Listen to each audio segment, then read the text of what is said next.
We're talking about the peace and comfort that you feel when being able to be open to love outside of the United States compared to the stress of trying to find love in the United States. Yeah, because in dating in the United States, it's like, it's so many games, so many rules, so many things going on, and I just like that it's so simple out of the United States, because it's just as simple as let's have a conversation, let's learn each other, get to know each other, and go from there. It's none of that. Someone trying to finesse the other person out of if they want to sleep with them or things like that. There is none of that stuff, and that's what I enjoy about internationally. Don't make me cry. Don't make me cry over here. You preaching so good. Don't make me cry because you're telling the truth, Pastor. You are telling the truth. I swear. It's like, hey, man, you don't have yeah, the restrictions, and then also to add one more thing, so I don't want to cut you off, is no, I'm listening. And one thing for women, the reason why they believe that there's always another one coming, because they get confused because now that they're social media is so big that they can easily get talk to someone or even talk to people on the street, so they're so inundated with so many people talking to them. So now they confuse that, thinking that, oh, well, I could always find another one. But not understanding that a lot of these brothers, they're not really looking for the marriage. They're looking just to hit, and that's it. So that's the confusing situation. So of course, a lot of times it's kind of like, for us, but a little bit different. For us, when we started going internationally, how you got so many options. Your Facebook, messages is full, your DMs and everything, because you got so many women hitting you up and so forth. And that's kind of what they have. But the only thing is this is what I'm thinking, that they don't know how to channel it to find the right one in that. They get confused to who is the right guy that they should be with. So that's just what I'm thinking. So that's a really good point. Yeah, men are simple. We're very, very, Andre and I, we talk about this, but long before Kevin Samuel was talking like this, we were talking like this, like sex, sandwich, and silence. We've been talking like that. And it's not an insult down here. That's the other thing that's so clear. It's not an insult to sit back. Andre doesn't flinch when I say sex, sandwich, and a silence. And she's like, yeah, you're right. The other thing that I want to mention, now that you and I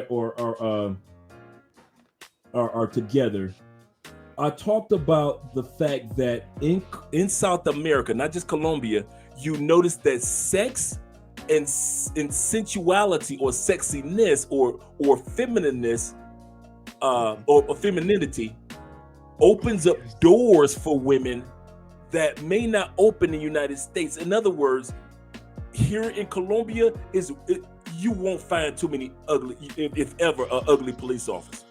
You'll find a police officer, she has the brains, but she has to have the beauty. You'll find city council women. You'll find school teachers that look like supermodels. You'll see beauty is appreciated and respected as well as smarts. I noticed here, at least in Cali, I noticed that. How is it for you in Medellin? Because we always visit Medellin, but we don't live same way. Go ahead. Yeah, same way. As you even noticed, my wife was telling me one time that they're kind of strict on certain job positions, that you cannot be fat. So if you notice that some of those jobs, like, you don't see a heavyweight person in some of those company facing positions, like, of course, like, like a what I'm going to say, what's that, Victoria's Secret, let's say, for example, like that, you're not going to see someone who's big or overweight there. They're going to make sure of that, or even like if you work in a, see like transportation, whatever, that person at the window, usually they're pretty thin, they're not overweight. True. So yeah, so they're very big on that. It's just something simple as the tolls. You'll be driving through the tolls, going to the airport, and there's somebody that's attractive there. And it's not just because, like you just mentioned, the size, but it's also the look. The beauty seems more friendly than just, a woman that looks like Barbara Bush. Shout out to Barbara Bush. Exactly. But my point is, you see what I'm saying? Yeah. But and that's the thing, and they love that too as well. And that's one thing I like about the Colombian women is that they embrace their beauty and the femininity and so forth. So opposed to here, of course they embrace it for different reasons.